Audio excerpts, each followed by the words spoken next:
DD किसान, बदलते भारत की शान। मौसम खबर के प्रायोजक हैं आईएल के ट्रैक्टर ब्रांड का शिनवा, जो देता है सुंडी, थ्रिप्स और जेसीड से सुरक्षा की गारंटी।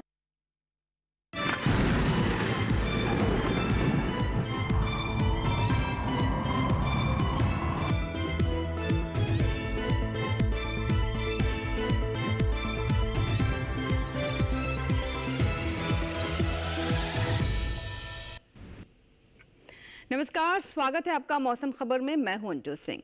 मौसम खबर में जानेंगे अगले 24 से 48 घंटों में कैसा रहेगा मौसम का हाल, कहां होगी बारिश, कहां चलेंगे तेज हवाएं, तापमान की स्थिति क्या रहेगी।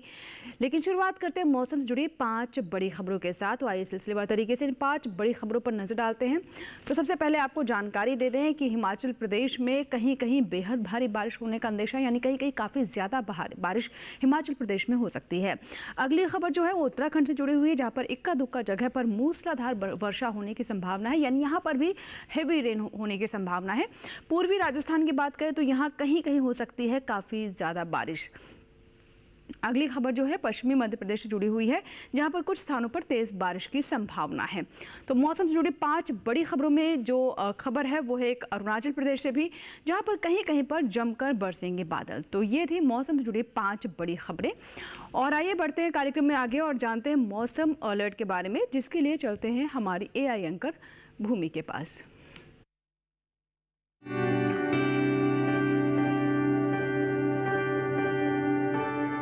नमस्कार किसान भाइयों और बहनों, आप देख रहे हैं मौसम अलर्ट डीडी किसान पर। मैं हूं आपकी AI एंकर भूमि। आज हम आपको देश भर में होने वाली मौसम की स्थिति की ताजा जानकारी देने जा रहे हैं। शुरू करते हैं उन क्षेत्रों की जानकारी से जहां सतर्क रहने की आवश्यकता है। हिमाचल प्रदेश, उत्तराखंड, बिहार, पूर्वी राजस्थान, पश्चिमी मध्य प्रदेश और अरुणाचल प्रदेश में कहीं कहीं भारी से भारी बारिश की संभावना है। अब बात करते हैं उन क्षेत्रों की जहां नजर बनाए रखें।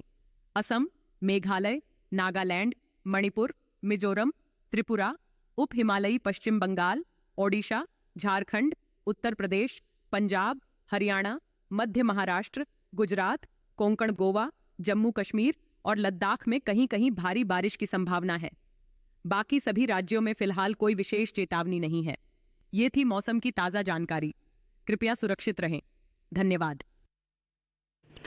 शुक्रिया भूमि तमाम जानकारी के लिए और हमारे दर्शकों को बताने के लिए कैसे वो सुरक्षित रह सकते हैं। मौसम के मिजाज पर ज़रूर ध्यान दें। जहाँ जहाँ के लिए अलर्ट है, जिस तरह का अलर्ट है उसे भी ध्यान में रखते हुए ही अपनी प्लानिंग करें।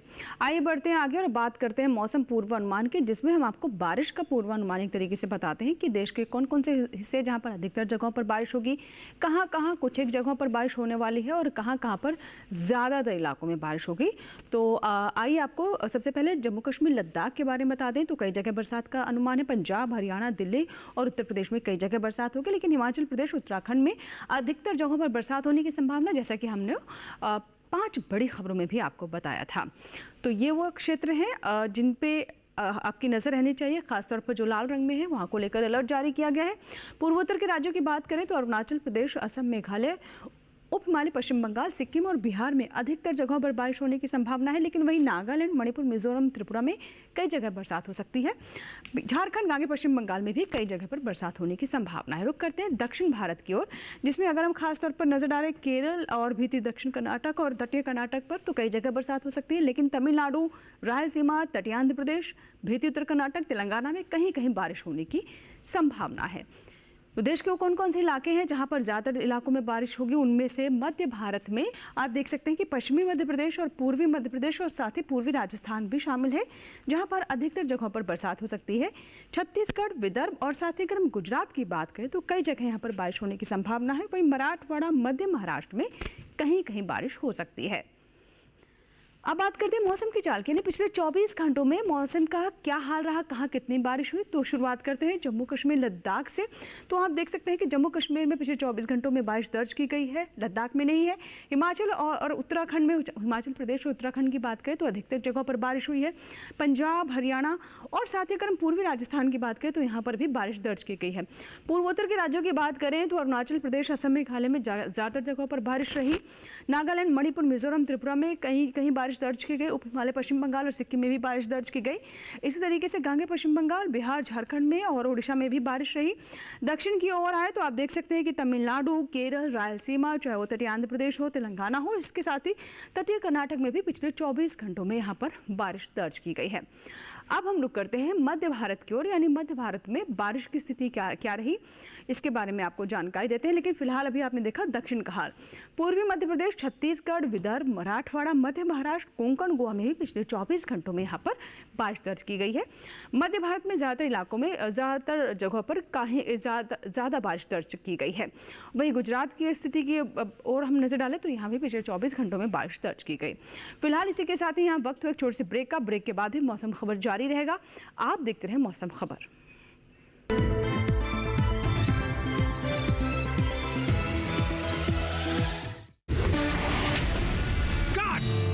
सुरक्षा की गारंटी हर चीज में जरूरी है, चाहे वो मुश्किल स्टंट हो या अच्छी फसल। इसीलिए ले आइए IIL के ट्रैक्टर ब्रांड का शिनवा, जो देता है सुंडी और ट्रिप से सुरक्षा की गारंटी। मिठाई तो हमारे जमाने में होती थी। हाँ तो जाइए ना अपने जमाने में।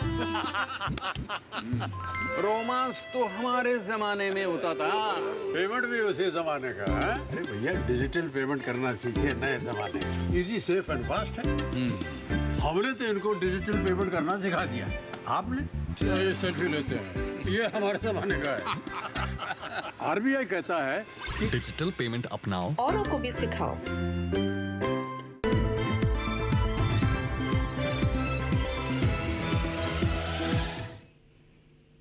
और ब्रेक के बाद मौसम खबर में एक बार फिर आपका स्वागत है। मौसम खबर के इस भाग में जैसा कि आप जानते हैं कि हम बात करते हैं तापमान के हाल की, यानी कहाँ अधिकतम तापमान सामान्य से ऊपर गया, कहाँ नीचे लुढ़का। इसी तरीके से न्यूनतम तापमान के बारे में भी हम आपको जानकारी देते हैं। तो चलिए तापमान के हाल में हम अधिकतम तापमान से शुरुआत करते हैं और इसमें सबसे पहले हम नज़र डालते हैं जम्मू कश्मीर, लद्दाख और हिमाचल प्रदेश पर। तो देख सकते हैं कि 1 से 3 डिग्री सेल्सियस जो अधिकतम तापमान है सामान्य से 1 से 3 डिग्री सेल्सियस यहाँ पर ज़्यादा दर्ज किया गया है। अगर हम जानकारी आपको दें पश्चिमी उत्तर प्रदेश के बारे में तो आप देख सकते हैं कि अधिकतम तापमान में यहाँ पर 1 से 3 डिग्री सेल्सियस कमी दर्ज की गई है, यानी अधिकतम तापमान 1 से 3 डिग्री सेल्सियस यहाँ पर कम ही दर्ज किया गया है। अगर हम पूर्वोत्तर के राज्यों की बात करें तो असम, मेघालय, नागालैंड, मणिपुर, मिजोरम, त्रिपुरा में 3 से 5 डिग्री सेल्सियस जो अधिकतम तापमान है वो सामान्य से नीचे रहा, सामान्य से कम दर्ज किया गया है। दक्षिण भारत की बात करें तो केरल, तमिलनाडु, पुडुचेरी एक ऐसे ये जगह हैं जहाँ पर आप देख रहे हैं कि जो अधिकतम तापमान है वो 1 से 3 डिग्री सेल्सियस यहाँ पर ज़्यादा दर्ज किया गया है, यानी तापमान में इजाफा दर्ज किया गया है। वहीं अगर हम मध्य महाराष्ट्र, मराठवाड़ा, गुजरात की बात करें तो यहाँ आप देख सकते हैं कि यहाँ भी 1 से 3 डिग्री सेल्सियस जो अधिकतम तापमान है वो सामान्य से ऊपर दर्ज किया गया है, ज़्यादा दर्ज किया गया है।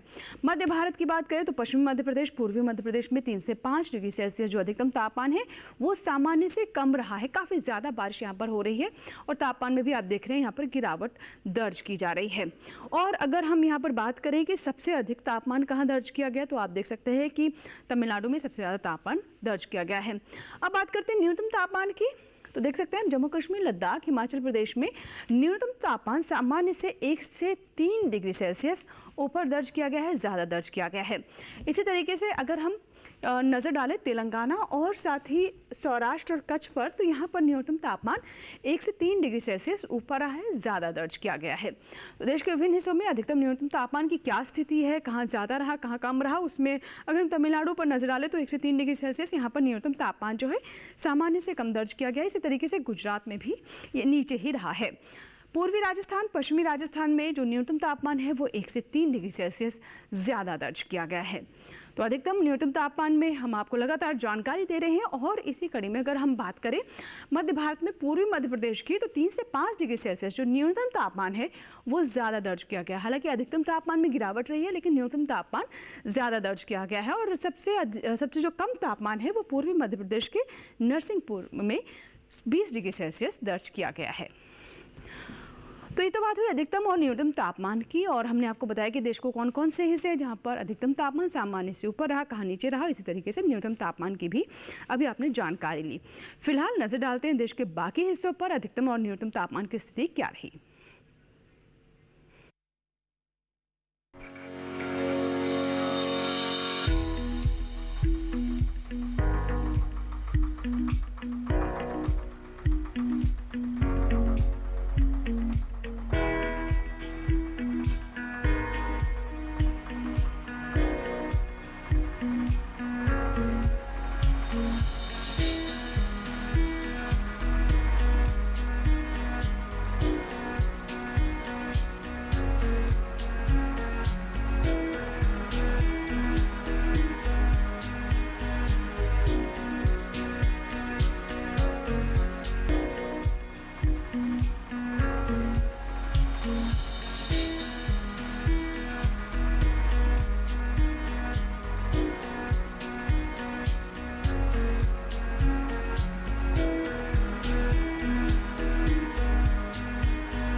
और इसी के साथ ही मौसम खबर में यहाँ वक्त हुआ एक छोटे से ब्रेक का, कहीं मत जाएगा। ब्रेक के बाद भी मौसम खबर जारी रहेगा।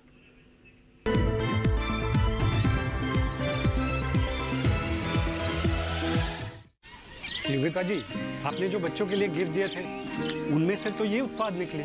ये आपके बच्चों के लिए ही है। बच्चे वाला इसका क्या करेंगे? ये आपकी फसल को कीड़ों, रोग, दीमक सबसे बचाएगा, बिना आपको ये आपके खेत को नुकसान पहुंचाए। तो अपना आज अच्छा हुआ ना, और साथ ही साथ ये मिट्टी और फसल के स्वास्थ्य का ध्यान भी रखेगा, यानी अपनों का कल भी अच्छा। मतलब T20 और टेस्ट मैच दोनों में जी। बिल्कुल। IPL बायोलॉजिकल्स यूज करें अपने आज और अपनों के कल के लिए।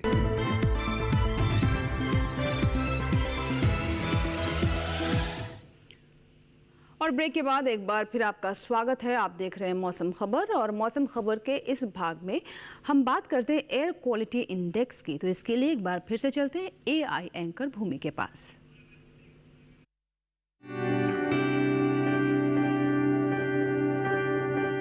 अब बढ़ते हैं आगे और जानते हैं कि देश के अलग अलग शहरों में वायु की गुणवत्ता का हाल। सबसे पहले बात देश की राजधानी दिल्ली की, जहां वायु की गुणवत्ता सूचकांक 85 दर्ज किया गया, जो कि अच्छी श्रेणी में आती है। वहीं लखनऊ में वायु सूचकांक 86 दर्ज किया गया, जो कि अच्छे की श्रेणी में है। पटना की बात करें तो यहाँ की वायु गुणवत्ता सूचकांक 123 दर्ज किया गया, जो कि संतोषजनक श्रेणी में है। बेंगलुरु में वायु गुणवत्ता सूचकांक 33 दर्ज किया गया, जो कि बहुत अच्छा है।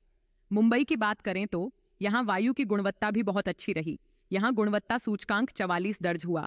पुणे की वायु गुणवत्ता भी बहुत अच्छी रही। यहाँ वायु गुणवत्ता सूचकांक 40 दर्ज किया गया। कोलकाता में गुणवत्ता सूचकांक 71 दर्ज किया गया, जो कि अच्छे श्रेणी में दर्ज हुआ। वहीं हैदराबाद की वायु गुणवत्ता सूचकांक 55 दर्ज किया गया, जो कि अच्छे श्रेणी में है। अहमदाबाद में वायु की गुणवत्ता अच्छी रही। यहाँ गुणवत्ता सूचकांक 56 दर्ज किया गया। कृपया अपनी सेहत का ध्यान रखें। हम फिर मिलेंगे, तब तक के लिए नमस्कार।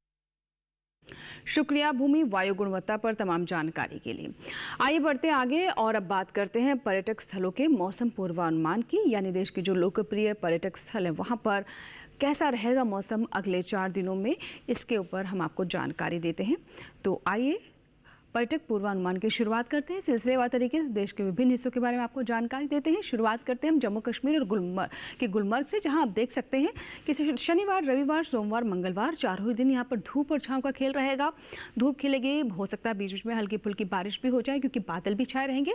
अधिकतम तापमान 19 से 20 डिग्री सेल्सियस के बीच, यानी 18, जहाँ शनिवार को 20 है, फिर रविवार को 18, 19 और 20 डिग्री सेल्सियस, यानी 1 से 2 डिग्री तापमान की यहाँ पर आप देख सकते हैं कि ऊपर नीचे होने की संभावना है। इसी तरीके से अगर उत्तराखंड के देहरादून की बात करें, शनिवार, रविवार, सोमवार और मंगलवार चारों दिन आप देख रहे हैं कि पहले 3 दिन यहाँ पर बारिश हो रही है। मंगलवार को भी बारिश होगी, लेकिन बिजली भी कड़क सकती है। गरज चमक के साथ यहाँ पर बारिश होने की संभावना है। न्यूनतम तापमान 23 डिग्री सेल्सियस पर फिक्स है, उसमें कोई ज़्यादा बदलाव नहीं है। अधिकतम तापमान भी शनिवार को 33 डिग्री सेल्सियस है, उसके बाद 34 डिग्री सेल्सियस पर भी ये कांस्टेंट रहेगा। पंजाब के आनंदपुर साहिब की बात करें तो आप देख सकते हैं कि अपने गुरुद्वारे के लिए जाना चाहता है, बड़ी संख्या में श्रद्धालु यहाँ पर पहुँचते हैं। चारों दिनों में यहाँ पर धूप और छांव की स्थिति रहेगी। शनिवार, रविवार, सोमवार, मंगलवार धूप भी खिलेगी और साथ ही बादल भी छाए रहेंगे। अधिकतम तापमान पहले 2 दिन 33 डिग्री सेल्सियस, उसके बाद 1 डिग्री सेल्सियस से इसमें गिरावट हो सकती है और 32 डिग्री सेल्सियस सोमवार और मंगलवार को तापमान रह सकता है। उत्तर प्रदेश के वाराणसी की बात करें, यानी शिव की नगरी, तो आप देख सकते हैं यहाँ पर भी 4 दिनों में पहले 3 दिन काफ़ी झमाझम बारिश है। हालांकि मंगलवार आते आते बारिश यहाँ पर छट सकती है, लेकिन बादल रहेंगे, तब भी हल्की फुल्की बारिश होने की संभावना है मंगलवार को भी, लेकिन धूप खिलेगी मंगलवार को। पहले 3 दिन आप देख रहे हैं कि काफ़ी ज़्यादा बारिश है। अधिकतम तापमान 33 से 35 डिग्री सेल्सियस के बीच में रहेगा। 33, 34, 35 इस तरीके से तापमान यहाँ पर बढ़ता हुआ दर्ज किया जा सकता है। बिहार के बोधगया की बात करें तो यहाँ भी आप देख सकते हैं कि पहले 2 दिनों में शनिवार को बारिश है, रविवार को बारिश नहीं होगी, लेकिन उसके बाद जो अगले 2 दिन हैं वहाँ पर काफ़ी झमाझम बारिश हो सकती है। अधिकतम तापमान 30 से 33 डिग्री सेल्सियस के बीच में रहने की संभावना है। इसी तरीके से न्यूनतम तापमान 26 से 27 डिग्री सेल्सियस के बीच में रहेगा। ज़्यादा उतार चढ़ाव फिलहाल तापमान में अगले 4 दिनों में यहाँ पर नज़र नहीं आ रहा है। असम के सिलचर की बात करें तो यहाँ आप देख सकते हैं कि शनिवार रविवार को अच्छी झमाझम बारिश हो सकती है, जैसा कि हमने आपको 5 बड़ी खबरों में अलर्ट में भी बताया। सोमवार मंगलवार को यहाँ पर धूप और छांव का खेल रहेगा। अधिकतम तापमान 34 डिग्री सेल्सियस और न्यूनतम तापमान पहले 2 दिन 26 डिग्री सेल्सियस और फिर अगले 2 दिन 25 डिग्री सेल्सियस यहाँ पर तापमान रहने की संभावना है। 4 दिनों में आप देख सकते हैं कि पहले 2 दिन किस तरह का मौसम रहने वाला है। आंध्र प्रदेश के विजयवाड़ा की बात करें तो चारों ही दिन काफ़ी ज़्यादा यहाँ पर झमाझम बारिश है। मूसलाधार बारिश भी कुछ एक क्षेत्रों में हो सकती है, तो सावधान रहे। अधिकतम तापमान यहाँ पर आप देखें तो 34-33 इसी तरीके से ही आपको तापमान यहाँ पर दिखाई दे रहा है। अगले 4 दिनों में ऐसी ही संभावना नजर आ रही है। न्यूनतम तापमान 28-27 इसी तरीके से न्यूनतम तापमान का भी पैटर्न यहाँ पर दिखाई दे रहा है। केरल के कन्नूर की बात करें तो चारों ही दिन काफ़ी ज़्यादा बारिश है, जैसा कि हमने आपको पहले भी बताया था। अधिकतम तापमान जहां शनिवार को 30 डिग्री सेल्सियस है, उसके बाद रविवार सोमवार मंगलवार को 33 डिग्री सेल्सियस, न्यूनतम तापमान 24 डिग्री सेल्सियस पर यहां पर दर्ज किया जा सकता है अगले 4 दिनों में। तो केरल की कन्नूर की स्थिति है, ध्यान रखें यहाँ पर भी काफ़ी ज़्यादा बारिश की स्थिति फिलहाल बनी हुई है। अब बात करते हैं महाराष्ट्र के महाबलेश्वर की, तो यहाँ भी आप देखिए कि चारों ही दिन काफ़ी ज़्यादा बारिश है। अधिकतम तापमान 20 से 21 डिग्री सेल्सियस, जिसमें रविवार सोमवार मंगलवार को 21 डिग्री सेल्सियस पर तापमान कांस्टेंट रहेगा। न्यूनतम तापमान आप देखिए पहले 2 दिन 17 डिग्री सेल्सियस, उसके बाद 18 और 19 डिग्री सेल्सियस यहाँ पर तापमान रहने की न्यूनतम तापमान रहने की संभावना है। यहाँ पर चारों दिन काफ़ी बारिश है, तो जैसा कि आप जानते हैं कि ये एक पहाड़ी भी है यहाँ पर, तो ज़रूर सावधान रहे, ऐसी जगहों पर जाने से बचें जहाँ पर किसी तरह की अप्रिय घटना होने की आशंका है। राजस्थान के उदयपुर की बात करें तो आप देखिए चारों दिन यहाँ पर भी काफ़ी बारिश है। अधिकतम तापमान 28 डिग्री सेल्सियस पर कांस्टेंट रहेगा, न्यूनतम तापमान 25 डिग्री सेल्सियस पर ही फिक्स नज़र आ रहा है। चारों दिन में कोई अधिकतम और न्यूनतम तापमान में किसी तरह का कोई उतार चढ़ाव, कोई बदलाव फिलहाल देखने को नहीं मिल रहा है। तो ये था पर्यटक स्थलों का मौसम पूर्वानुमान, जिसमें हमने आपको 4 दिन कैसे रह सकते हैं मौसम के लिहाज से, उसके बारे में विस्तृत जानकारी दी। बढ़ते हैं आगे और अब बात करते हैं खेती किसानी की, और इसके लिए चलते हैं हमारे AI एंकर कृष के पास और जानते हैं कि खेती किसानी को लेकर क्या जानकारी लाए हैं आप किसानों के लिए।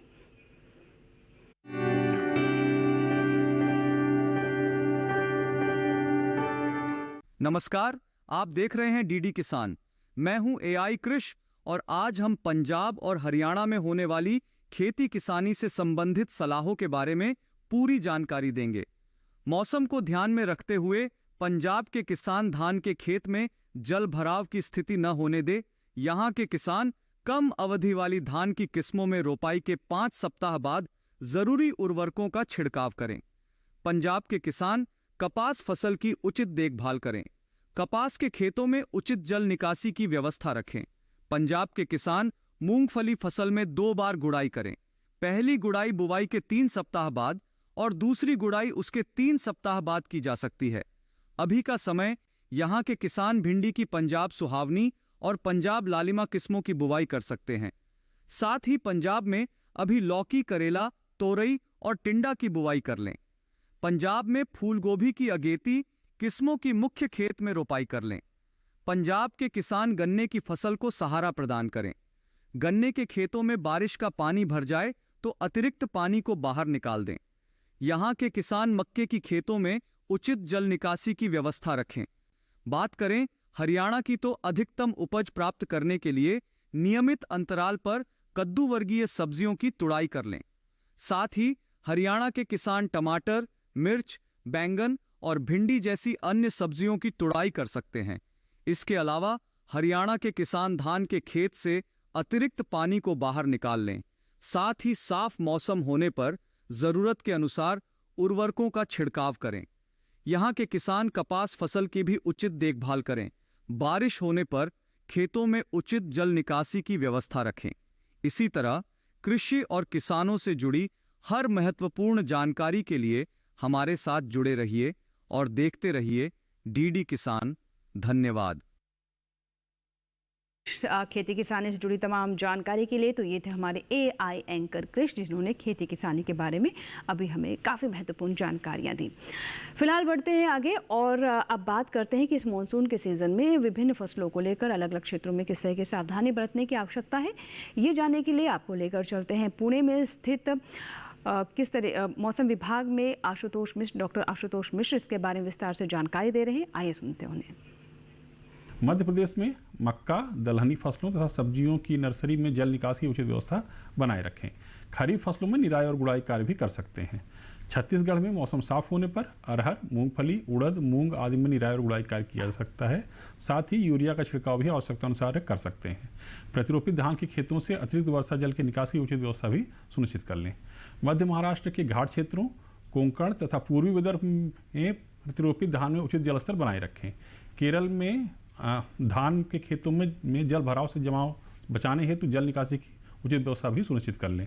सब्जियों में जल निकासी की उचित व्यवस्था के साथ ही पांडालों को मजबूती प्रदान करने कार्य भी कर सकते हैं। असम में प्रतिरोपित धान, मूंग, उड़द, अरहर, तिल एवं सब्जियों के खेतों में अतिरिक्त जल निकासी की उचित व्यवस्था भी सुनिश्चित रखें। मेघालय में मक्का, अदरक, हल्दी तथा सब्जियों के खेतों से अतिरिक्त जल निकासी की उचित व्यवस्था बनाए रखें। रागी, फॉक्सटेल मिलेट एवं लोबिया की बुआई वर्तमान वर्षा के दौर के बाद ही करें। हिमाचल प्रदेश में खेतों में वर्षा का पानी जमा न होने दें। दलहनी फसलों के खेतों में जल निकासी की उचित व्यवस्था बनाए रखें तथा खेतों को खरपतवार से मुक्त रखें। उत्तराखंड में आलू की खुदाई का कार्य किया जा सकता है। साथ ही उपज को सुरक्षित स्थान पर रखना कदापि न भूलें। उड़द एवं मूंग के खेतों में जल निकासी की उचित व्यवस्था भी सुनिश्चित कर लें। धान में जल का स्तर लगभग 3 सेंटीमीटर के आसपास रख सकते हैं। जम्मू कश्मीर में मक्का एवं दलहन के खेतों में अतिरिक्त जल का जमाव न होने दें। टमाटर तथा कद्दू वर्ग की सब्जियों को प्लास्टिक की डोरी से सहायता प्रदान करें। पंजाब में कपास, गन्ना, मक्का, सब्जियों तथा फलों के बगीचों में अतिरिक्त वर्षा जल की निकासी की व्यवस्था भी सुनिश्चित कर लें। हरियाणा में कपास, सब्जियों तथा फलों के पौधों में सिंचाई कार्य स्थगित कर दें। अब बात करेंगे देश के अन्य हिस्सों में, तो गुजरात में अरहर की जल्द एवं मध्यम अवधि में पकने वाली किस्मों की बुआई कार्य जारी रख सकते हैं। तो पुणे से थे ये मौसम कृषि वैज्ञानिक आशुतोष मिश्र जी, जिन्होंने हमें विस्तार से जानकारी दी। आइए बढ़ते हैं आगे और अब बात करते हैं आज की फसल की, जिसमें आज हम आपको जानकारी देने वाले हैं मक्का के बारे में, वो भी मक्का की एक ऐसी अवस्था के बारे में जो कि पोषक तत्वों से भरपूर है और लगातार इसकी मांग बढ़ती जा रही है। जी हाँ, वैसे तो मक्का अपने आप में एक ऐसी फसल है जिसकी मांग विश्व स्तर पर बढ़ रही है और किसानों को इससे अच्छा लाभ भी हो रहा है, लेकिन इसकी अवस्था यानी शिशु मक्का भी हमारे खान पान का हिस्सा बनता जा रहा है और इसके लिए भी कई तरह के विकल्प हमारे किसानों के पास हैं। आइए जानते हैं शिशु मक्का को लेकर कौन कौन सी विशेष बातें हैं जिसका ध्यान रख सकते हैं हमारे किसान अगर वो इसकी खेती करना चाहते हैं।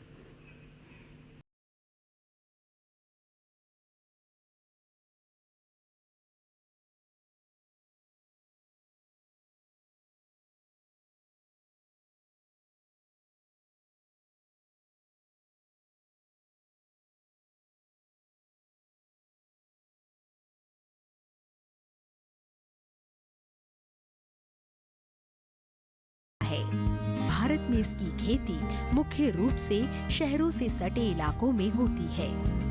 ये काफी पोषक है और शायद यही बढ़ती हुई मांग की वजह है। इसके खेत की तैयारी आम मक्का की तरह ही होती है और इसे 2 तरह से उगाया जाता है। आदर्श अवस्था में 1 हेक्टेयर में 58,000 पौधे लगाए जाते हैं। इस पद्धति में स्वीट और बेबी कॉर्न दोनों ही प्राप्त होते हैं। दूसरी पद्धति में 1 हेक्टेयर जमीन पर पौधों की संख्या 1.25 लाख के करीब होती है। इसमें तमाम भुट्टे बेबी कॉर्न के रूप में इस्तेमाल किए जाते हैं। बेबी कॉर्न के लिए 1 हेक्टेयर जमीन पर 20 से 25 किलोग्राम बीज की जरूरत होती है। 1 हेक्टेयर के लिए 1.5 से 2 क्विंटल नाइट्रोजन 3 बार में डालना होता है। इसकी फसल अमूमन 50 से 60 दिन में तैयार हो जाती है। तुड़ाई पर खास ध्यान देने की जरूरत है, चूंकि भुट्टा बहुत तेजी से बढ़ता है, इसलिए इसे जितना जल्दी हो सके बाजार भेज देना चाहिए। सुबह का समय तुड़ाई के लिए उपयुक्त है। पौधों में बाल यानी झंडा निकलते ही तोड़ दें और 3 दिन में 1 बार तुड़ाई कर लेनी चाहिए। इस तरह एक फसल के लिए औसतन 7 से 8 तुड़ाई पर्याप्त होती है। 1 हेक्टेयर में 15 से 19 क्विंटल तक बेबी कॉर्न हो सकते हैं। भुट्टे तोड़ने के बाद पौधों को हरे चारे के रूप में इस्तेमाल किया जा सकता है। 1 हेक्टेयर से किसान को 250 से 400 क्विंटल तक हरा चारा मिल सकता है। तो इसी के साथ ही आज के मौसम खबर में फिलहाल इतना ही, लेकिन चलते चलते आपको बता दें कि आप हमारे कार्यक्रम यानी मौसम खबर हमारे YouTube चैनल पर भी देख सकते हैं। इसके लिए करना बस आपको यह है कि टेलीविजन स्क्रीन पर दिखाए जा रहे इस QR कोड को स्कैन करें और YouTube पर भी देखें मौसम खबर। उम्मीद करते हैं मौसम खबर से हमारे किसानों को मदद हो रही होगी। मौसम का ताज़ा हाल और कृषि सलाह लेकर फिर होंगे हाजिर। तब तक आप बने रहें दूरदर्शन किसान के साथ। नमस्कार।